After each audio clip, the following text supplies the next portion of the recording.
किसी की सलाह लें पर संभल कर। मनुष्य एक सामाजिक प्राणी है जो कि लोगों के समूह के बीच में रहता है। इस समूह में कई तरह के रिश्तों को वो भोगता है। कुछ रिश्ते निस्वार्थ होते हैं जबकि अधिकतर रिश्तों के निस्वार्थ पर टिकी होती है। हम लोग प्रोफेशनल रिलेशन बनाते हैं, वो अधिकतर आदान प्रदान या तो कहीं एक से दूसरे को और दूसरे से पहले व्यक्ति को फायदे की बुनियाद पर ही टिके होते हैं। मैं यही नहीं कह रहा कि सभी रिश्तों के पीछे स्वार्थ ही होता है, लेकिन हाँ, आज की दुनिया में अधिकतर इंसान अपना फायदा देखकर ही रिलेशन बनाते हैं। दोस्तों, ऐसा कई बार होता है कि हम किसी की दुविधा में फंस जाते हैं और हमें किसी की राय की जरूरत पड़ती है। तब हम अपने आसपास के लोगों से उस बारे में सलाह मशवरा करते हैं कि हमें क्या करना चाहिए। कई बार उनकी राय हमें सही रास्ते का मार्ग दिखाती है तो कई बार ज्यादा हमारे नुकसान का सबबन बन जाती है। अगर आप माता पिता, भाई बहन, सच्चा दोस्त आदि निस्वार्थ रिश्तों को जो भी आपको सही राय ही देते हैं छोड़ दें तो बाकी अधिकतर समाज के और वर्क प्लेस के लोगों से सलाह ले जरूर, पर अपना विवेक भी बनाए रखें। एक बार एक आदमी अपने छोटे से बालक के साथ एक घने जंगल में जा रहा था। तभी रास्ते में उस बालक को प्यास लगी और उसे पानी पिलाने उसका पिता उसे एक नदी पर ले गया। नदी पर पानी पीते पीते अचानक वो बालक पानी में गिर गया और डूबने से उसके प्राण निकल गए। वो आदमी बड़ा दुखी हुआ और उसने सोचा कि इस घने जंगल में इस बच्चे की क्रिया कैसे करूं। तभी उसका रोना सुनकर एक घितसियार और नदी से एक कछुआ वहां आ गए और उस आदमी से सहानुभूति व्यक्त करने लगे। आदमी की परेशानी जानकर सब अपनी अपनी सलाह देने लगे।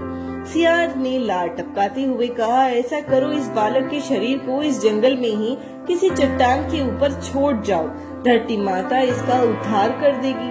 तभी गिद्ध अपनी खुशी छुपाते हुए बोला, नहीं, धरती पर तो इसको जानवर खा जाएंगे। ऐसा करो, इसे किसी वृक्ष के ऊपर डाल दो ताकि सूरज की गर्मी से इसकी अंतिम गति अच्छी हो जाएगी। उन दोनों की बातें सुनकर कछुआ भी अपनी भूख को छुपाते हुए बोला, नहीं, आप इन दोनों की बातों में मत आओ। इस बालक की जान पानी में हुई है, इसलिए आप इसे नदी में ही बहा दो। और इसके बाद तीनों अपने अपने कहे अनुसार उस आदमी पर जोर डालने लगे। तब उस आदमी ने अपने विवेक का सहारा लिया और उन तीनों से कहा, तुम तीनों की सहानुभूति भरी सलाह में मुझे तुम्हारे स्वार्थ की गंध आ रही है। सियार चाहता है कि मैं इस बालक के शरीर को ऐसे ही जमीन पर छोड़ दूं ताकि ये आराम से उसे खा सके। गिद्ध, तुम किसी पेड़ पर इस बालक के शरीर को इसलिए रखने की सलाह दे रहे हो ताकि सियार और कछुआ से बचकर आराम से तुम दावत उड़ा सको। और कछुआ, तुम नदी के अंदर रहते हो इसलिए नदी से अपनी दावत का इंतजाम कर रहे हो।